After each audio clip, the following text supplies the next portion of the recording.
Hi guys, and welcome back to another video. So today's video is going to be a themed video as it is Valentine's Day. So happy Valentine's Day to you guys. Regardless if you're in a relationship or you're single or if you're trying to figure stuff out, just know that you're loved. And yeah, so I hope you guys have a wonderful day regardless. And today's video is going to be a little bit different. I'm not going to label it, maybe I'll label it as a Sketchbook Doodles video. But basically this video is gonna be like, I think 2/3 sketchbook doodles, and then the last third of the video will be kind of like a time lapse. Sorry if I'm speaking weird. I can't tell if my voice is like going away or I'm speaking like quieter because it's like 1:30 in the morning. But yeah, let's talk about the sketchbook spread thing that I did today. Which I'm using my Crayola Super Tips once again, and I'm using the Magicfly Dual Tip markers to do the outlines. Thank you very much to the people who actually suggested some markers for me to try that were more towards like the pastel colors. There's 3 brands in particular that were recommended, and one's very well known. It's the Tombow markers, and as much as I've been eyeing the set for a long time, I don't know if it's because I live in Canada, it's quite expensive. It's nearing like $35 for 10 markers, which seems very expensive, so I most likely won't buy those ones. Ohuhu also have like pastel markers that is like the water-based ones, which I'm really interested in because I think it's like considerably cheaper compared to the Tombow one. And like I said, I don't know if Tombow is usually more expensive or if it's in the country that I'm living in is having the price jacked up. But I did have a conversation with people in my live stream a couple of days ago or like a week ago, and they did say that the price for Tombow markers seem to be just expensive regardless of the country, because I have some people talking from I think South America as well as in the States and as well as the EU. So yeah, but yeah, I might not buy the Tombow markers. If I like am desperate, maybe I will, but I don't think I want to. Or I have to find a different site that might have sold like maybe cheaper versions of it or something. But I might look into the Ohuhu markers because they are cheaper and they have a little bit of a nice range of colors, which is nice. As well as someone recommended Ecoline. I've never knew Ecoline actually had markers, so I am definitely willing to like check it out. I actually haven't done the research yet, so if I do buy them, I'll definitely let you guys know. And thank you guys very much for letting me know which markers you guys like to use and stuff. It's really fascinating for me to see what sketching materials people like to use. But today we are using the Crayola Super Tips, and I'm using the Magicfly markers to do the line work, and I decided to go with a very pink and warm theme.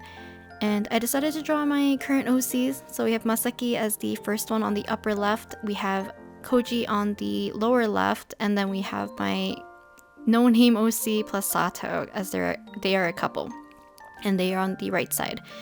I decided to go with a purple for the line work as the color range that I have, I didn't have any colors that I thought fit as well, and I didn't really want to use browns.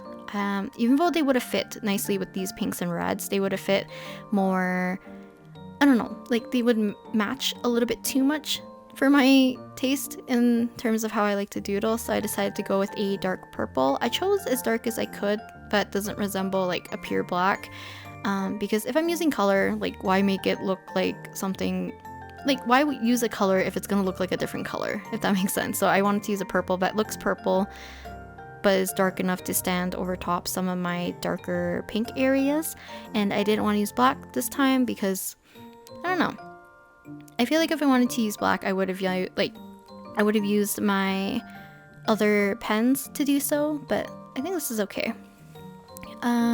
Yeah, I decided to just draw them with some cute poses.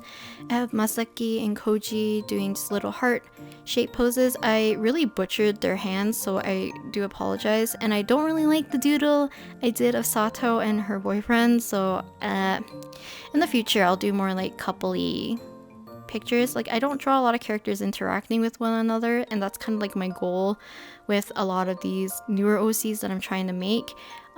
So my nameless OC will have a younger sister and an older brother, and that's gonna help me do more interactions as well. yeah, I don't know. It's just like making OCs for me sometimes forces me to draw things that I feel like more uncomfy with. Like, I think I mentioned this before, but I drew Koji, which is the one I'm working on right now, because I don't draw a lot of kid characters or younger characters. I usually draw teens and adults. And then Masaki is a florist, so it forces me to draw more flowers and foliage and incorporate those more. And then Sato is because I don't draw females as much anymore as I used to.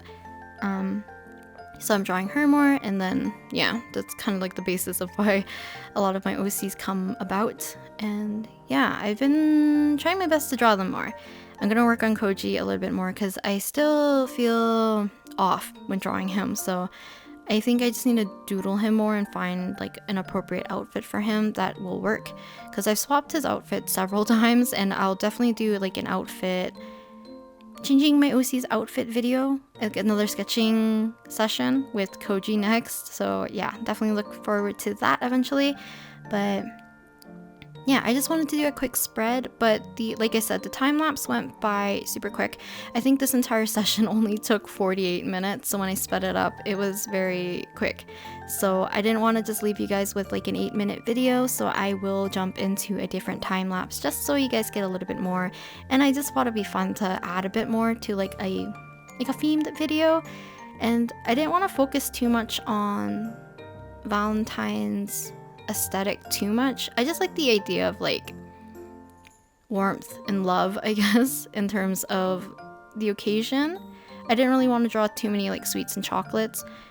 If you are a Carrot or a 17 fan, I did post a bonbongi and kind of like Valentine's / Carrot Day pixel illustration yesterday.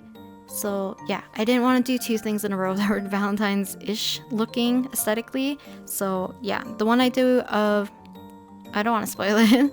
I decided to cut the footage. I'll explain it once we get there. But yeah, you can see that I'm just finishing off these doodles. It was just really fun to kind of mix and match colors. I was trying to add a little bit more detail to this one, but like I said, I don't really like this one as much because I didn't plan Sato's pose correctly, and I accidentally turned the male's body forward completely, and in my sketch I actually had him turned more to the side so that we could have Sato kind of like draped over him a little bit more, but that's okay.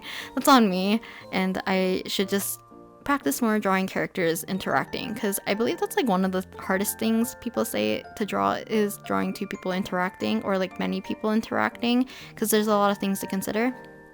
But yeah, that is this spread, and I thought it was just a fun idea to split it up and revisit all my OCs once again.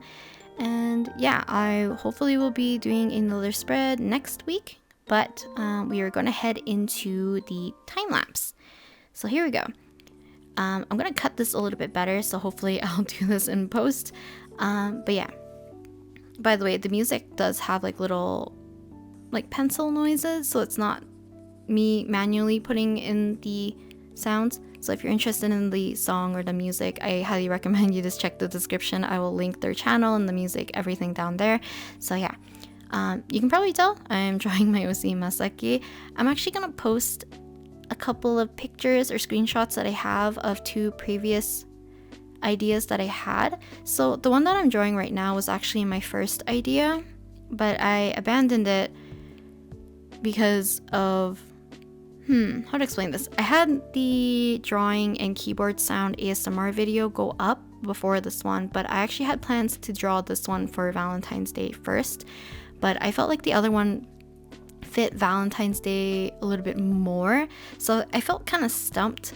So yeah, I decided to do 2 other sketches first, which I'll show you guys, or you already would have saw, and I didn't like either of them. I didn't like how I drew Masaki. I also didn't like how I did the composition, so I decided to abandon them. And I think a problem I had was that I was working vertically, and I feel like working vertically kind of makes me feel like I'm always doing like just a headshot where it's like, or like a bust up shot. So I decided to change it up and plan a little bit more of a background. Now you're gonna see this is gonna take a different turn.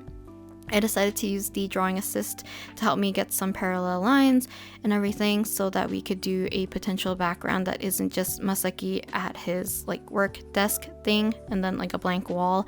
I decided to put in an actual background, do a little bit of glass and stuff for the window. You'll see me fix the lighting a little bit and try to make it look more like a window, but I end up blurring everything because usually when I do illustrations like this, I want the focus to be on the character, so I often do blurring of the background to make it more like atmospheric feeling. Yeah, so a thing I didn't notice is that I often draw in the middle of the night, and I don't notice when my iPad turns on to like the blue light filter thing, so it makes everything considerably orange, and I didn't notice, and I thought this piece came out a lot warmer than it actually looks. So you'll see in the end that I'm going to add a overlay of an orange on top of everything, and I'm going to I'll add a noise filter over top as well, just to make it look a little bit more cozy, in my opinion, a little bit more warmth.